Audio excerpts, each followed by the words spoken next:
Hello everyone, welcome back to my channel. कैसे हैं आप सब लोग? आई होप कि आप सब लोग अच्छे होंगे और मन लगा के पढ़ाई कर रहे होंगे।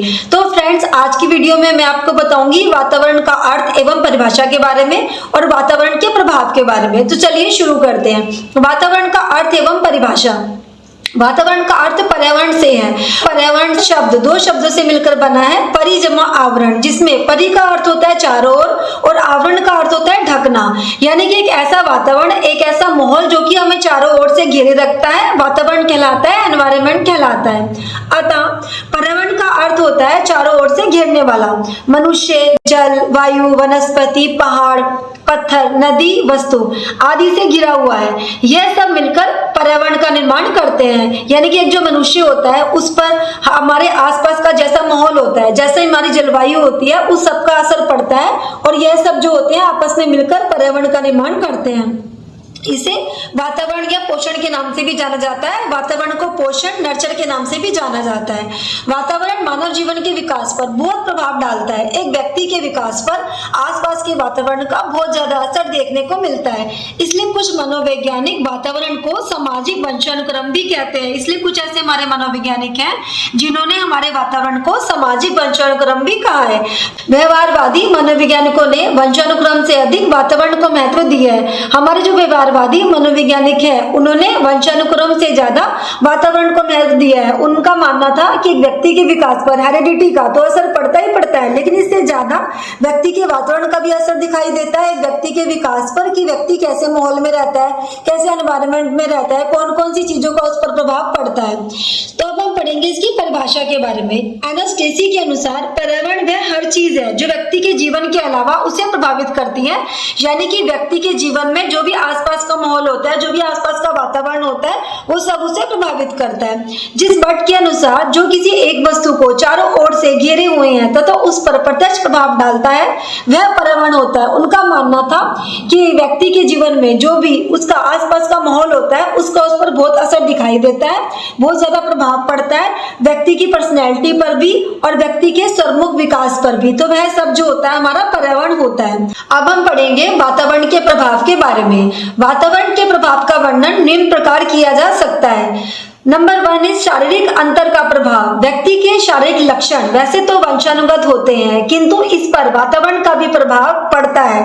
पहाड़ी क्षेत्र में रहने वाले लोगों का कद छोटा होता है, जबकि मैदानी क्षेत्र में रहने वाले लोगों का शरीर लंबा होता है। हमें पता है कि हमारे शरीर का जो हमारे लक्षण होते हैं, हमारा जो रंग होता है, हमारे जो बाल होते हैं, हमारी जो आंखें होती है, उन सब का जो भी हमारी हेरिडिटी से डिसाइड होता है कि हमारा रंग कौन सा होगा, हमारी आइज कैसे होंगी, ये सब हमारी हेरिडिटी से संबंध रखती हैं। लेकिन हमारे वातावरण का भी इस पर प्रभाव पड़ता है। जो लोग पहाड़ी क्षेत्र में रहते हैं उनका जो कद होता है बहुत ज्यादा छोटा होता है, जबकि जो लोग मैदानी क्षेत्र में रहते हैं उनका जो शरीर होता है काफी ज्यादा लंबा होता है। जो लोग जम्मू कश्मीर में रहते हैं, जो लोग उत्तराखंड में रहते हैं, उन लोगों का जो रंग होता है वो गोरा होता है। आपने देखा होगा वो काफी गोरे दिखाई देते हैं। इसके अलावा कुछ ऐसे लोग होते हैं जो ऐसी जगह पे रहते हैं जहां पर पूरे साल गर्मी पड़ती है, तो उन लोग का जो रंग होता है सांवला होता है और काला होता है।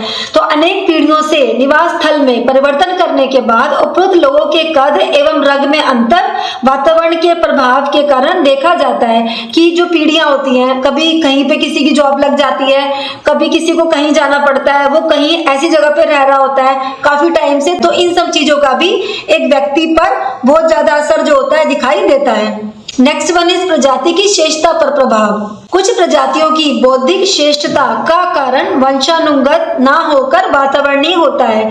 कुछ ऐसे लोग होते हैं जो कि इतने ज्यादा बौद्धिक रूप से कुशल नहीं होते, उनकी जो बुद्धि होती है वो इतनी ज्यादा अच्छी नहीं होती, लेकिन वह जो लोग होते हैं ऐसे माहौल में रहते हैं, उनका आसपास का वातावरण इतना अच्छा होता है कि उन लोगों का विकास जो होता है बहुत अच्छे ढंग से होता है। वे लोग इसलिए ज्यादा विकास कर पाते हैं क्योंकि उनके पास उत्तम शैक्षिक, सांस्कृतिक एवं सामाजिक वातावरण उपलब्ध होता है। क्योंकि जैसे वो माहौल में रहते हैं उनका आसपास का माहौल इतना ज्यादा एजुकेटेड होता है, सांस्कृतिक एवं सामाजिक रूप से काफी डेवलप होता है, तो ये सब जो असर होता है एक बच्चे के विकास में देखने को मिलता है।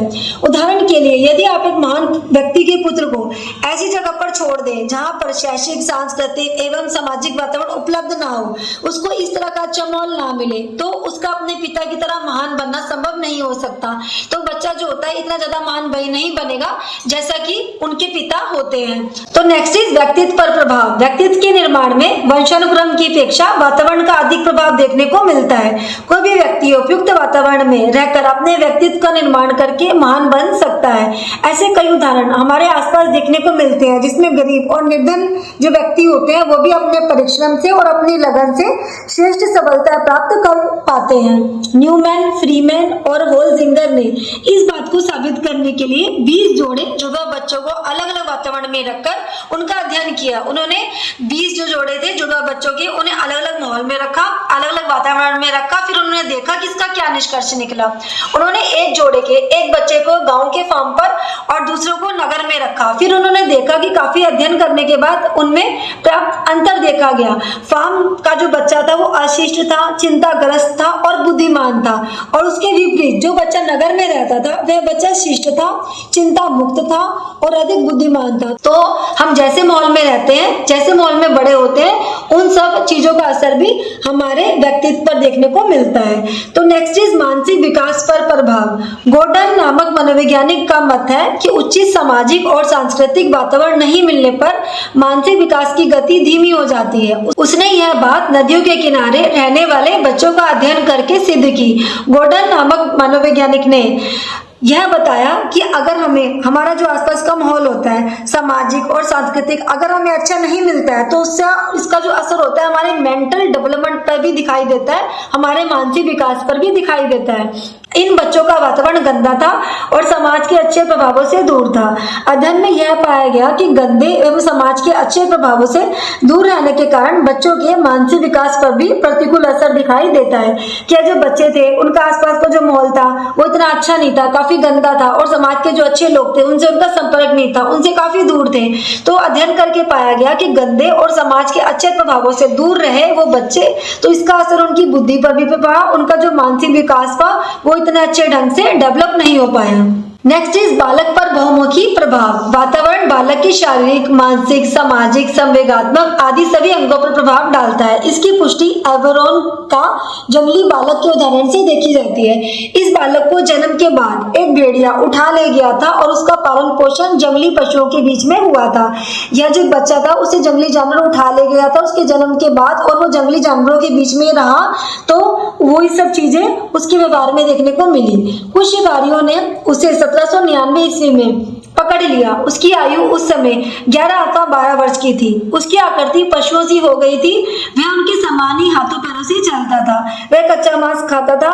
उसने मनुष्य के समान बोलने और विचार करने की शक्ति नहीं थी। उसको मनुष्य के समान सभ्य और शिक्षित बनाने के सभी प्रयास विफल रहे। वह जो बच्चा था, जब उसे भेड़िया उठा के ले गया, वो जंगली जानवरों के बीच में रहा, तो उसमें सोचने समझने की शक्ति भी नहीं थी और वो कच्चा मांस खाता था और वो वैसे ही चलता था जैसे जंगली जानवर चलते थे। तो उसे सभ्य बनाने के, शिक्षित बनाने के बहुत सारे प्रयास किए गए, लेकिन वो सारे जो प्रयास थे असफल रहे, क्योंकि बच्चा जैसे माहौल में रहा, जैसे वातावरण में रहा, उन सब चीजों का असर बच्चे पर देखने को मिला। तो फ्रेंड्स, आज की वीडियो में हमने देखा वातावरण का अर्थ एवं परिभाषा के बारे में और वातावरण के प्रभाव के बारे में। तो ये बहुत इंपॉर्टेंट टॉपिक है। इसमें से सीटेट में हर साल क्वेश्चन पूछे जाते हैं आपके 2 या 3 मार्क्स के। तो आई होप कि आपको अच्छे से समझ में आ गया होगा। तो फ्रेंड्स, अगर आपको मेरी वीडियो अच्छी लगे तो मेरी वीडियो को लाइक करें, मेरे चैनल को सब्सक्राइब करें और बेल आइकन को प्रेस कर दें ताकि नेक्स्ट वीडियो की नोटिफिकेशन आपको मिल जाए। तो चलिए मिलते हैं नेक्स्ट वीडियो में। Thank you so much. Bye bye.